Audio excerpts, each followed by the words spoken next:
ፔፕ ጋርዲዮላ ከማንቸስተር ሲቲ ጋር እንደሚለያይ ተረጋግጧል። እንደዚሁም ደግሞ የተለያዩ አይነት የስንብት መንገዶች ተደርገውለታል አይደለ? ስታዲየም ውስጥ ለሱ ክብር ተብሎ ብዙ ነገሮች ሲደረጉ ነበር። የመሰነባበቻ ጉዳዮች ነበሩ። በእርግጥ የሱ ብቻ አይደለም፣ በርናርዶ ሲልቫም እንደዚሁ ሄዳል። ጆን ስቶንስ የሚሄድበት አጋጣሚ አለ። ከዛ ውጭ ደግሞ ፓሪድም ደግሞ በከተማ አውቶቡስ ላይ ወደ ከተማ ውስጥ በአውቶቡስ እየዞሩ ምናምን ነገር እሱን የሚያደርጉበትን አጋጣሚ ተመልክተናል። ታዲያ ፔፕ ጋርዲዮላ ለምንድን ነው የወጣው? ማለት ለመውጣት ለምንድን ነው የወሰነው? የተፈጠረ ነገር አለ ወይ በሲቲ ግሩፕ መካከል ወይ ደግሞ በሱና እዛ ባሉት ባለስልጣናት መካከል የተፈጠረ ነገር አለ ወይ የሚለውን ነገር ለማየት እንሞክራለን። እንደዚሁም ደግሞ የሚጸጽተውን ብቸኛ ነገር ማለት በዚህ 10 ዓመት ውስጥ በህይወት ውስጥ በአጠቃላይ አይደለም ግን በማንቸስተር ሲቲ 10 ዓመት ቆይታ ውስጥ የሚጸጽተው ነገርና ምናልባት ወደ ኋላ መለስ ብሎ ባስተካከለው ብሎ የሚያስበው ነገር አለ ወይ ተብሎ ጥያቄ ተጠይቆ ነበረ። ያንም የተናገረበት መንገድ አለና እነዛ ነገሮች ምንድናቸው የሚለውን ነገር አጠቃላይ ስለ ፔፕ በእንደዚህ ጉዳዮች ዙሪያ ለማውራት ለማንሳት እንሞክራለን። እንደዚሁም ደግሞ ዊሊያም ሳሊባ እንግዲህ ዋንጫውን ካሳኩት በኋላ ሻምፒዮን እንደምንሆን ያወቅኩት ሊጉ ከመጠናቀቁ ከ8 ጨዋታዎች በፊት ነው ብሎ ተናግሯልና ለምንድን ነው እንደዛ ያለው? ማለት ከ8 ጨዋታዎች በፊት ለምን እንደዛ ወይ ደግሞ የሚያስብል ነገር ምን ተፈጥሯል የሚለውን ነገር ለማየት ለመመልከት እንሞክራለን። በመጨረሻም ደግሞ ብሩኖ ፈርናንዴዝ በዲያሪ ኦፍ ሲዮ ላይ ቀርቦ በዛ ፖድካስት ላይ አንዳንድ ሀሳቦችን ያነሳበት አጋጣሚ አለ። በብዛት ግን ሶሻል ሚዲያው ላይ ሰርፌስ አርጎት የቆየው ስለ ሮይኪን የሰጠው ምላሽ ነው። ሮይኪንም መልሶ ደግሞ ምላሽ የሰጠበት አጋጣሚ አለና በሁለቱ መካከል ያለው ነገር ትንሽ እየከረረ ያለ ይመስላልና ስለዛም ጉዳይ ያለው ነገር እናነሳለን። ማለት ለምንድን ነው ለሮይኪን ምላሽ የሰጠው ብሩኖ ፈርናንዴዝ ምንስ አለ የሚለውን ነገር ለማየት ለመመልከት እንሞክራለን። ከእናንተ የሚጠበቀው ታዲያ እስከ ፕሮግራማችን መጨረሻ ድረስ አብራችሁን መቆየት ነው። ለዚህ ቻናል አዲስ ከሆናችሁ ሰብስክራይብ ማድረግ እንዳይረሳ፣ አዲስ ካልሆናችሁና ሰብስክራይብ ካደረጋችሁ ደግሞ ሼር በማድረግ ብዙ ቦታ እንድንደርስ እንድታደርጉ፣ እንደዚሁም ኮሜንት ላይ የተሰማችሁን ሀሳብ እንድጽፉ፣ ቪዲዮንም ደግሞ ላይክ እያደረጋችሁ ኢንጌጅ እንድታደርጉ እንጠይቃችኋለን። መልካም ቆይታን ተመኝ። ወደ መጀመሪያው መወያ ርዕሳችን ስንሄድ ፔፕ ጋርዲዮላ ከማንቸስተር ሲቲ ጋር ለ10 ዓመታት ከቆየ በኋላ ከ10 ዓመታት በኋላ 20 ዋንጫዎችን ይዞ ከማንቸስተር ሲቲ ቤት መውጣቱ ተረጋግጧል። በሁለት አይነት መንገድ ነው ሽኝት ያደረጉለት። መጀመሪያ ላይ ከአስቶን ቪላው ጨዋታ በኋላ በዛው በኢቲሃድ የተለያዩ አይነት ማለት ንግግሮችን ሲያደርግ ነበረ። የተለያዩ ነገሮች ለሱ ሲዘመርለት ነበር ምናምን ነገር አለ። ከቤተሰቡ ጋር መጥቶ ብዙ ነገሮች ተደርጓል። ከዛ በኋላ ደግሞ እንደዚሁ ደግሞ ይሄ ፓሬድ የሚባለው አለ አይደለ?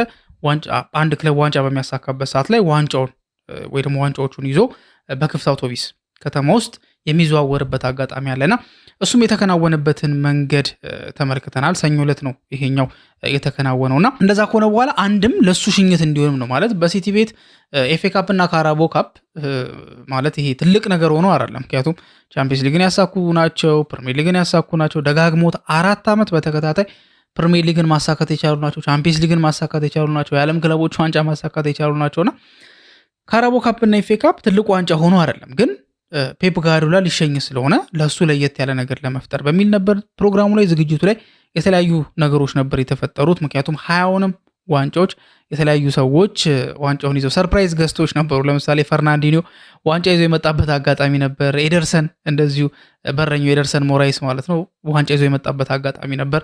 የባየር ሙኒኩ አሰልጣኝ የቀድሞ የማንቸስተር ሲቲ ተጫዋችና አምበል በፔፕ ጋርዲዮላ ስር የሰራው ቪንሰንት ኮምፓኒም እንደዚሁ ዋንጫ ይዞ የመጣበት አጋጣሚ ተፈጥሯልና ፔፕ ጋርዲዮላን ለመሸኘት ይሄ ትንሽ ለየት ያለ ነገር ነበር አድርጎ የነበረው። ሁሉም ደግሞ ጥያቄዎችን እንዲጠይቁ እድል ሰጥቷቸው ነበር። ትንሽ ግን የመዝናኛ ጥያቄ ቦሪንግ ጥያቄ አይቻልም ተብሎ ነው እና በእንደዚህ አይነት መንገድ ፔፕ ጋርዲዮላን ሸኝተውታል። በቃ መሄዱ ተረጋግጧል። ከዚህ በኋላ የሚፈጠር ነገር አይኖርም ማለት ከዚህ በኋላ አዲሱ አሰልጣኝ ነው አናውንስ የሚደረገው። ራሱ ፔፕ እንዳለው አወራዋለሁ ደውዬ ራሴ አወራዋለሁ ምናምን ብሎ የተናገረበት አጋጣሚ አለ። ውስጡን ደግሞ አንዳንዶችም እንደሚሉት የፔፕ ጋርዲዮላ ይሁንታ ወይም ደግሞ ተመራጭ ነው ኤንዞ ማሬስካ የሚሉ ሀሳቦችም ነበሩ። ምንም እንኳን እሱ ፐብሊካሊ አይ እኔ ምንም ውስጥ አልተካተትኩም ወይ ደግሞ አልተሳተፍኩም ብሎ የተናገረበት አጋጣሚ ቢኖርም ግን ደግሞ ያን ነገር ተመልክተናልና እንደዛም ይመስላል። የቀድሞ ምክትሉም ስለሆነ ምናምን ነገሮች ቀድሞም ነበር ኮንታክት አድርጎት የነበረው። ታዲያ ፔፕ ጋርዲዮላ መጀመሪያ ለምንድን ነው የሚወጣው ማለት ለመውጣት የወሰነበት ምክንያት ምንድን ነው የሚለውና ጸጸቱስ ምንድን ነው የሚለውን ነገር ለማየት እንሞክራለን። በመጀመሪያ ለመውጣት የወሰነበት ምክንያት እሱ እንዳለው ከሆነ ረፍት ፍለጋ ነው። በቃ እንጂ መቆየት በፈልግ ኖሮ ትንሽ በቃ ማለት ኤነርጂ ቢኖረኝ አቅም ቢኖረኝ ኖሮ እዚሁ ነበር መቆየው ብሎ ተናግሯል።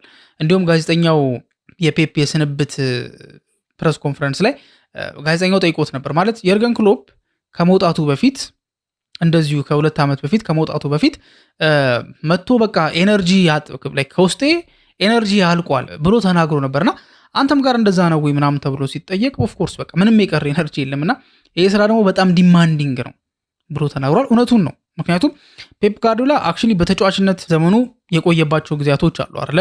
ለባርሴሎና ሲጫወት ወደ ሮማም ደግሞ ሄዶ ወደ ብሬሻም ደግሞ ሄዶ የተጫወተበት ሜክሲኮ የመጨረሻዎቹ ዘመናት ላይ ግን ደግሞ በባርሴሎና ቤት ግን ብዙ ያገለገለ ተጫዋች ነው። ከዛ ተጫዋችነቱን ባቆመበት ሰዓት ደግሞ 2007 ላይ የባርሴሎናን ቢ ቡድን ተረክቦ ማሰልጠን ጀመረ። በዛው አመትም ዋንጫ ማሳካት የቻለበትን አጋጣሚ ተመልክተናል። ከዛ በኋላ በአንድ አመት ልዩነት ውስጥ 2008 ላይ ወደ ዋናው ቡድን አደገ። ከዛ በኋላ ዋናው ቡድን በዛ በ2008 በተረከበበት ቡድን ባርሴሎናን በተረከበበት አመት ትሬብል ማሳካት የቻለበትን አጋጣሚ እናስታውሳለንና ከ2008 ጀምሮ በትልቅ ደረጃ ካለን ወይ ደግሞ በአሰልጣኝነት ደግሞ 2007 ላይም ደግሞ ያለው ይቆጠራል። ፔፕ ጋርዲዮላ ፎከስ ሆኖ ስለሚሰራ እሱም ይቆጠራል ከተባለ ከ2007 ጀምሮ እስከ 2026 ድረስ የወሰደው ብሬክ ማለት ያለ ስራ የቆየባቸው ጊዜያቶች 1 ዓመት ብቻ ናቸው። ከባርሴሎና ወጥቶ የባየር ሙኒክ አሰልጣኝ እስከሚሆን ድረስ 1 ዓመት ብቻ ሳባቲካል ሲዝን ወሰደ። ከዛ በኋላ ግን ያለ ምንም ረፍት ነው ሲያገለግል የነበረው። እንግዲህ አስቡት፣ በባየር ሙኒክ ቤት 3 ዓመት ቆይቷል፣ በሲቲ ቤት 10 ዓመት ቆይቷል። በጋርዲዮላ አሁን መታሰብ ያለበት ብዬ የማስበው በጋርዲዮላ በቃ ስራ ነው ወይ በጋርዲዮላ ወርክ ሬት ነው። ለምሳሌ አንዳንድ ተጫዋቾች ይሁን አመቱ ሙሉ ተጫውተዋል ሲባል ብዙ የማይገርሙን አይነት ተጫዋቾች አሉ። ለምሳሌ በረኞች፣ ለምንድነው በረኞች የማይገርመን አመቱ ሙሉ ማለት 38ቱንም የፕሪሚየር ሊግ ጨዋታ ተጫውተዋል ሲባል የማይደንቀን ለምንድን ነው? እዛ ጋር ቴክኒካል ነገሮችን ነው የሚያደርጉት። ማለት የበረኛ ጉዳት በጣም ከስንት አንዴ እኮ ነው አይደል? ሬር ነው በጣም ቢፈጠር ብዙም ይሄ ለጉዳት የሚያጋልጥ አይነት ነገር አይደለም። በዛ ላይ ደግሞ ብዙ የሚሮጡበትም አጋጣሚ አይደለም። ኢቭን ረጅም ዓመትም ደግሞ ይጫወታሉ አይደል? እስከ 40 ዓመት ሊሄዱ ይችላሉ። አንድ በረኛ 37 ዓመቱ ነውና አንድ አውትፊልድ ፕሌየር 37 ዓመቱ ነው። አንድ አይነት አይደለም። ተውት በረኝነት፣ አውትፊልድ ላይ ራሱ ተከላካይና የመስመር አጥቂ 9 ቁጥር አጥቂ ፉልባክ አንድ አይነት አይደለም። ፉልባኮች እንደምታውቁት በጊዜ ነው በቃ ጊዜያቸውን የሚጨርሱት በጊዜ ነው። ምክንያቱም የሚፈልገው ዲማንዲንግ ገብቷቸዋል። ስለዚህ ፔፕ ጋርዲዮላንም ስናስብ ፔፕ ጋርዲዮላ የሚሰራበትንም ፍጥነት የሚሰራበትንም ምን ያህል ኢንቨስትድ ሆኖ እንደሚሰራም ላይክ ኮንሲደር መደረግ አለበት ብዬ አስባለሁ አይደለ? ፍራንክ ሪቤሪ እንዳለው 8 ሰዓት ላይ ሌሊት 8 ሰዓት ላይ ደውሎ ስለ ታክቲካል ጉዳይ ያማከረኝ ነበረ ወይ ደግሞ ያማከረኝን ጊዜ አስታውሳለሁ ብሎ የተናገረበት አጋጣሚ። ሌሎቹም ሲያወሩ በቃ ፔፕ ክሬዚ ነው የሚሉት። ምክንያቱም በቃ በጣም ሙሉ ሰዓቱን ነው የሚጠቀመው። በጣም ኢንቨስትድ ሆኖ የሚሰራ ሰው ነውና በሱ አሰራር ይሄ ሁሉ ዓመት መስራት ማለት ቀላል ነገር አይደለም። ቀላል ነገር አይደለም። ይሄ ሁሉ ዓመት ለመስራት ወይ ደግሞ ይሄ ሁሉ ዓመት መንቀሳቀስ ማለት ቀላል ነገር አይደለም ብዬ አስባለሁና ኦልሞስት ያኛውን ካልቆጠር ነው 18 ዓመት ነው ከ2008 ጀምሮ ያለውን ብቻ ከወሰድን። ያኛውን ግን ከወሰድን ግን 19 ዓመት ነውና ከ18ቱ ዓመት 1 ዓመት ነው እረፍት የወሰደው። 17 ዓመቱን በተከታታይ ሲሰራ ነበርና በቃ ዋነኛ ሪዝኑ ራሱ ፔፕ ጋርዲዮላ እንደተናገረው በቃ ድካም ነው፣ ኤነርጂን ጨርሻለሁ ብሎ የተናገረበት አጋጣሚ አለ። ስለዚህ ለመውጣት የወሰነበት ምክንያት ይሄ ምክንያት ነው እንጂ ኢንቫይሮንመንቱ በጣም ተመችቶኛል፣ በቃ በጣም ደስ የሚል ኢንቫይሮንመንት ነው ብሎ ነው የሚናገረው። ሁሌም ደግሞ ያመሰግናቸው እነ ካሉንን ሁሌም ነው የሚያመሰግናቸውና ኢንቫይሮንመንቱ ሳይሆን በቃ ጀስት እሱ በቃም ኤነርጂ በቃ ድሬንድ አድርጎ እንደሆነ የተናገረበት አጋጣሚ አለ። ታዲያ ስለ ጸጸቱም ደግሞ እንደዚሁ ተናግሯል። ስካይ ስፖርት ጋር በነበረው ቆይታ ፔፕ የሚጸጽተው ነገር ይፋ አድርጎታል። ምንድነው የሚጸጽተው ነገር? ልክ ወደ ማንቸስተር ሲቲ ቤት በሚመጣበት ሰዓት ላይ በረኛው ጆኸርት ነበር። ጆኸርት ማለት ከክለቡ ጋር ብዙ ዓመት የቆየ ነው፣ ጥሩ ተጫዋቻቸው ነው። እንደምናስታውሰው 2012 ላይ ሻምፒዮን በሚሆኑበት ሰዓት ላይ ዋና በረኛ የነበረ ነው። ብቻ ወሳኝ በረኛ ነው። የእንግሊዝ ብሔራዊ ቡድን ግብ ጠባቂ ነው ምናምን ነገርና እሱም እንደሚያወራው ከሆነ በሰዓቱ ከማንቸስተር ሲቲ ጋር የኮንትራት ራሱ ይሄ ሪኒዋል ላይ እየተነጋገርን ነበረ። በቃ ጥሩ ላይ ነበርን። ከዛ በኋላ ግን ድንገት ፔፕ ጋርዲዮላ ማለት እንደሚያገኙት ሲያውቁ የእነሱ ድሪም ማናጀር ስለነበረ ወዲያው ይሄን ነገር ሆልት አደረጉትና ከዛ ፔፕ ጋር ሲሄድ አይ ፔፕ እሱ እንደማይፈልገው ነገረውና እኔ ሬዲ ነበርኩኝ አለ ጆኸርት። እኔ ሬዲ ነበርኩኝ በቃ ፔፕ እንዲያውም በጣም ኤክሳይትድ ነበርኩኝ ማለት በቃ ምን ልናደርግ እንደምችል በቃ ራሴን በደንብ በቃ ቻሌንጅ ለማድረግ ምናምን እነ ቫልዴስ የሰሩትን ስራ አቅ ነበር አለ እነ ማኑኤል ኖየር የሰሩትን ስራ አቅ ነበርና በቃ እንደዛ ለመሆን በቃ በጣም ተዘጋጅቼ ነበር። ግን ፔፕ መጣና በቃ የቅድ አካል አይደለም ብሎ ነገሪ ማለት እድልም አልሰጠኝም ብሎ ተናግሮ ነበርና ፔፕ የሚጸጽተው ነገር ታዲያ ለጆኸርት እድል አለመስጠቱ ነው። በሰዓቱ እንዳለው ከሆነ ቢያንስ 1 ዓመት እድል መስጠት ነበረብኝ። ምክንያቱም አሁን ይሄንን ስላችሁ በዛ ሰዓት ክላውዲዮ ብራቮ ነበር እሱ ነው የተካው። ብራቮ አልጨረሰም ዓመቱን ማለት በቋሚ ግብ ጠባቂነት አልጨረሰም ዓመቱን በቃ አልቻለም ነበር እና ኤደርሰን ሞራይስን እስኪያገኝ ድረስ 1 ዓመት ፔፕ በበረኛ ሰፈር አድርጓል። ስለዚህ ያቺን 1 ዓመት ለጆኸርት እድል ሰጥቶት ቢሆን ኖሮ ምናልባት የተለየ ነገር ልንመለከት እንችል ነበረ ብሎ ነው የሚያስበውና እድል አለመስጠት የሚጸጽተኝ ነገር ነው ብሎ ተናግሯል። ስለዚህ የሚጸጽተው ነገር ነው። ስለ ጂሰስ ናቫስም ተናግሯል። በእርግጥ መቆየት ነበረበት ከ4 ዓመት በላይ ነበር መሆን የነበረበት ብሎ ተናግሯል። ግን ትልቁ ግን የሚጸጽተው ነገር ግን ለጆኸርት እድል አለመስጠቱ እንደሆነ ተናግሯል ማለት ነው። ሌላኛው ርዕሳችን ደግሞ ስንሄድ ዊሊያም ሳሊባ ሻምፒዮን እንደምንሆን ያወቅኩት ከሊጉ ከመጠናቀቁ ከ8 ጨዋታ በፊት ነው ማለትም 30ኛ ሳምንት ላይ ነው ብሎ ተናግሯል። 30ኛ ሳምንት ማለት የትኛው ጨዋታ ነው? አርሰናል ከኤቨርተን ጋር 2-2 ያሸነፉበት ጨዋታ ማለት ነው። ቪክቶር ዮኬሬስ አስቆጠረ። ከዛ ባለቀ ሰዓት ላይ ማክስ ዶማን ጎል አስቆጥሮ 2-2 በሆነ ውጤት ያሸነፉበት አጋጣሚ ማለት ነው። እሱ ጨዋታ ነበርና ከዛ ጨዋታ በኋላ ነው በቃ እንደምናሳካው ያወቅኩት ብሎ ተናገረ። እንደ ምክንያትነትም ያቀረበው ምንድነው? አንደኛ ከዛ ጨዋታ በኋላ ፕሪሚየር ሊግ ቶሎ እንደማንጫወት አውቃለሁ። ኢንተርናሽናል ብሬክ እስኪያልፍ ድረስ ፕሪሚየር ሊግ ላይ እንደማንጫወት አውቃለሁ። ስለዚህ በጣም ክሩሻል ነው ፕሪሚየር ሊግ ላይ ተተነው የምናልፍበት መንገድ በጣም ክሩሻል ነው ብሎ ነበር የተናገረው። እና እንደዛ እያልኩኝ ነበር እያሰብኩ የነበረው። ከዛ በኋላ ስናሸንፍ ከዛ በኋላ ደግሞ ሲቲም ደግሞ ከዌስትሃም ጋር ነበር ጨዋታ አድርጎ የነበረው። ከዌስትሃም ጋር ነጥብ ሲጥል በቃ ያኔ እንደምናሳካው በቃ ማመን ጀመርኩኝ ብሎ ተናግሯል። እናም ልክ ሲቲ ያንን ጨዋታ ነጥብ በሚጥልበት ሰዓት ላይ አርሰናል ከሲቲ ጋር የነበረው የነጥብ ልዩነት 7 ነበር። ወደ 7 ሰፍቶ ነበር። እየጠበባል ነበር በሰዓቱ ወደ 7 የሰፋበት መንገድ ነው ያለው። እንዳለው እውነቱም ነው። ምክንያቱም ካያችሁ ያን የምታስታውሱት ከሆነ አርሰናል ኤቨርተን 2-2 ካሸነፈ በኋላ 4 ተከታታይ ጨዋታዎችን ፕሪሚየር ሊግ አልተጫወተም። 2 ቻምፒየንስ ሊጎችን ተጫውቷል ከሊቨርኩሰን ጋርና ከስፖርቲንግ ሊዝበን ጋር። 1 ኤፍኤ ካፕ ተጫውቷል በሳውዛምፕተን የተሸነፈበት። የካራቦ ካፕ ፋይናል ደግሞ ከሲቲ ጋር ተጫውቶ የተሸነፈበትን ተጫውቷል ማለት ነው።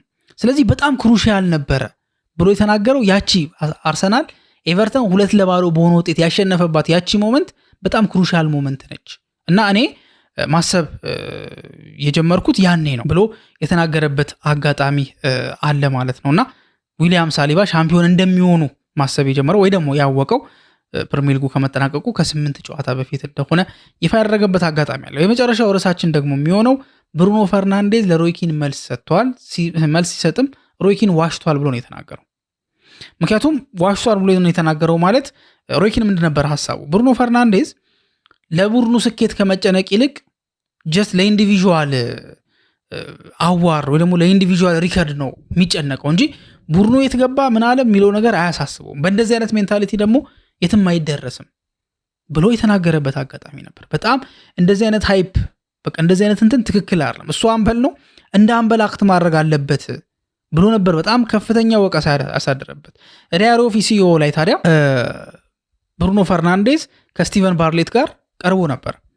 እዛ ላይ ታዲያ በሚናገርበት ሰዓት ላይ ምንድን ነው ያለው? ስለ ሮይኪን በሚጠየቅበት ሰዓት ላይ እኔ ክሪቲሲዝም እቀበላለሁ ማለት በቃ ለምሰራው ስራ ሰው ክሪቲሳይዝ ሲያደርገኝ በቃ ምንም ችግር የለብኝም፣ አክሰፕት አደርጋለሁ፣ እቀበላለሁ፣ መሆንም ያለበት ነገር ነው። ግን ደግሞ እማልታገሰው ነገር ግን ወይ ደግሞ በቃ እማልወደው ነገር ግን ሰው ሲዋሽ ነው። እኔ ያወራሁትን ወሬ ሮይኪን ትዊስት አድርጎብኛል ነው የሚለው።